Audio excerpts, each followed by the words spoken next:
سب سے زیادہ فائدہ دینے والی دوائی کون سی ہے؟ وہ دعا ہے۔ یہ مصیبتوں کی دشمن ہے، یہ مصیبتوں کو دور کرتی ہے، علاج کرتی ہے۔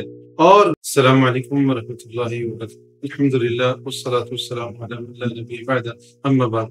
بات شروع ہوئی تھی ایک شخص کے سوال سے کہ میں گناہوں میں مبتلا ہوں، کیسے نکلوں؟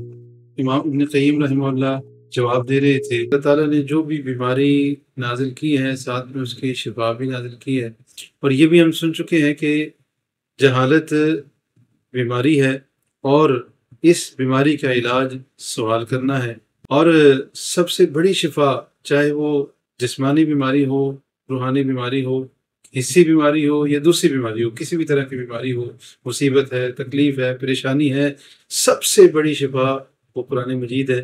یہ بھی ہم پڑھ چکے ہیں۔ پھر ہم نے یہ بھی پڑھا کہ قرآن مجید دم کریں اس کا، یا پھر کوئی دعا کریں، ان کی بعض اوقات کوئی رکاوٹیں ہوتی ہیں۔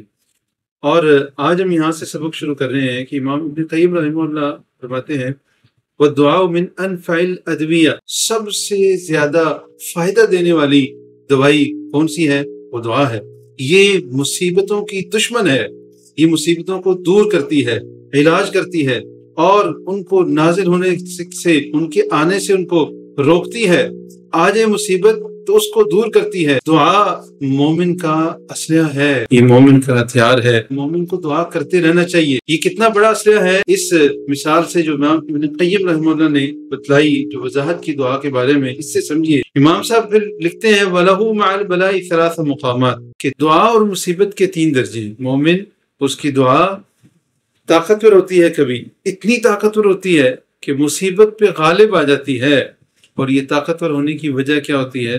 یہ اس کی دعا کرنے کی کیفیت ہوتی ہے، اس کا دل کتنا حاضر ہے، نیکی کے بعد دعا کر رہا ہے، کس حالت میں دعا کر رہا ہے۔ جتنی دعا طاقتور زیادہ ہوتی ہے، اور آگے چل کے ہم مزید سمجھیں گے کہ کن کن چیزوں کے جمع ہونے سے دعا طاقتور ہوتی ہے۔ دوسرا یہ ہے کہ دعا کمزور ہے مصیبت سے۔ اب مصیبت آ جاتی ہے بندے پہ، لیکن دعا اس مصیبت کو، جتنی دعا ہوتی ہے اگرچہ کمزور ہوتی ہے، اتنا اس مصیبت کو کم کر دیتی ہے۔ دعا اس کا تیسرا مرتبہ یہ ہے کہ دعا اور مصیبت برابر ہیں، اس صورت میں بھی بندہ مصیبت سے بچ جاتا ہے۔ کبھی بھی مومن کو دعا نہیں چھوڑنی چاہیے۔ ثوبان رضی اللہ عنہ کی روایت سنن ابن ماجہ میں، مسند احمد میں، دیگر کتابوں میں ہے کہ رسول اللہ صلی اللہ علیہ وسلم نے ارشاد فرمایا لا يرد القدر الا الدعاء، تقدیر کو کوئی چیز نہیں ٹال سکتی دعا کے علاوہ، دعا ٹال سکتی ہے۔ ولا يزيد في العمر الا البر، اور عمر میں اضافہ نیکی کے علاوہ کوئی چیز نہیں کر سکتی۔ رسول اللہ صلی اللہ علیہ وسلم نے حسن ابن علی رضی اللہ عنہ کو جو دعا سکھلائی تھی وتر میں پڑھنا، اس کا ایک ٹکڑا کیا ہے؟ وقنی شر ما قضیت انک تقضی ولا یقضى علیک، اے اللہ جو تو نے فیصلے کیے ہیں میرے بارے میں، ان میں جو شر ہے اس سے مجھے بچا۔ اللہ فیصلے تو کرتا ہے، تیرے اوپر کوئی فیصلے نہیں کر سکتا۔ تو دیکھیں دعا کیسے تقدیر کو بدل دیتی ہے، اور نبی علیہ السلام یہ دعا کرنا خود سکھا رہے ہیں۔ اور دعا یہ جب سب سے نفع دینے والی دوائی ہے، تو دعا میں جو سب سے ضروری چیز ہے وہ ہے دعا میں گریہ زاری، تضرع، الحاح، دعا میں خشوع و خضوع، دھیان سے دعا کرنا، توجہ سے دعا کرنا۔ اس کی کیفیت کیا ہونی چاہیے دعا کی؟ آئیے ہم کچھ دلائل سے سمجھتے ہیں۔ ان میں سے ایک رسول اللہ صلی اللہ علیہ وسلم کا یہ فرمان ہے جو کہ سنن ترمذی میں ہے، اور اس کے راوی سیدنا ابو ہریرہ رضی اللہ عنہ ہے، اور علامہ البانی نے اس کو حسن کہا ہے۔ رسول اللہ صلی اللہ علیہ وسلم فرماتے ہیں من لم یسر اللہ یغضب علیہ، جو اللہ سے سوال نہیں کرتا، اللہ رب العالمین اس کے اوپر غصہ کرتا ہے، اللہ اس کے اوپر ناراض ہوتا ہے۔ اور یہ بات ہم عام طور پہ سنتے بھی ہیں، کہتے بھی ہیں کہ دنیا سے مانگو ناراض ہوتی ہے، رب سے نہ مانگو تب وہ ناراض ہوتا ہے۔ اور امام اوزاعی رحمہ اللہ سے منسوب ایک قول ہے، وہ کہا کرتے تھے افضل الدعاء، دعا میں سب سے زیادہ افضل کیا ہے کہ جس میں بندہ اللہ کے ساتھ، الہا کے ساتھ خشوع و خضوع کے ساتھ اللہ سے مانگے، اللہ سے گڑ گڑا کے مانگے، اللہ سے رو کے مانگے، اللہ سے التجا کرتے ہوئے مانگے۔ اور اسی بات کو مزید واضح کرتا ہے امام مورخ کا قول، جو کہ امام احمد رحمہ اللہ کی کتاب الزہد میں ہے۔ وہ کہتے تھے ما وجدت للمؤمن مثلا، میں نے مومن کے لیے مثال اس سے بہتر کوئی نہیں پائی۔ کون سی مومن کے لیے کون سی مثال ہی، دعا کیسے کرے، اللہ کے ساتھ اس کا تعلق کیسا ہونا چاہیے۔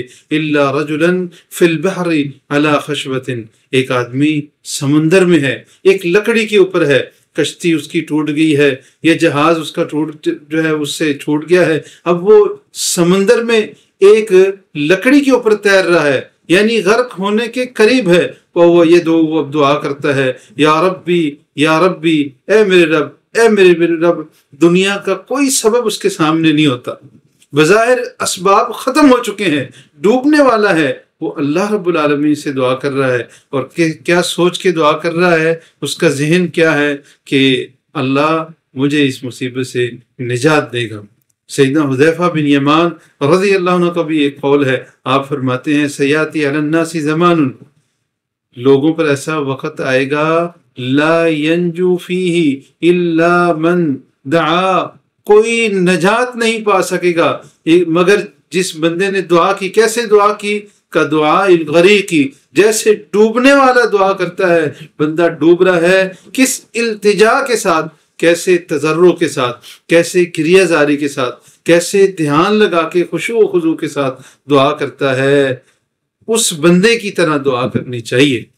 ہماری دعائیں تضرع سے خالی ہوتی ہیں، ہماری دعائیں رسمی بن چکی ہیں۔ ہم اپنے لیے دعا کریں، جنازے تک میں کسی کے لیے دعا کرتے ہیں، ایک رسم پوری کر رہے ہوتے ہیں، ایک ٹوٹل پورا کر رہے ہوتے ہیں کہ بس جی دعا کرنی ہے۔ وہ نماز کے بعد دعا کرنی ہو، وہ کوئی جنازے کی دعا کرنی ہو، کسی مرنے والے کے لیے دعا کرنی ہو، یا اپنے لیے ہی دعا کرنی ہو، بس ایک گنتی پوری کرنی ہوتی ہے۔ مولوی صاحب سے بھی کہتے ہیں مولوی صاحب ایسا وظیفہ بتائیں پڑھوں تو فوراً حل ہو جائیں۔ یہ وظیفہ، یہ دعا کوئی پاس ورڈ کی طرح نہیں ہوتا کہ لگایا اور ٹھک سے کھل گیا موبائل، ایسا نہیں ہوتا۔ یہ دل سے مانگنی پڑتی ہے دعا، سوچ سمجھ کے مانگنی پڑتی ہے۔ رب سے اس انداز میں مانگیں کہ آپ کا دل بھی ساتھ ہو، پھر دیکھیں وہ دعا کیسے قبول ہوتی ہے۔ آگے چل کے ہم دعا کے بارے میں مزید یہ سنیں گے، یہ پڑھیں گے کہ کن کن چیزوں کو دعا میں ہم ڈالیں گے، کون سے ایسے اسباب ہیں جن کو اختیار کریں گے، اور دعا کی قبولیت کے چانس ہمارے بڑھ جائیں گے۔ اللہ رب العالمین سے دعا ہے ہمیں دین کو سمجھ کے اس کے اوپر عمل کرنے کی توفیق عطا فرمائے۔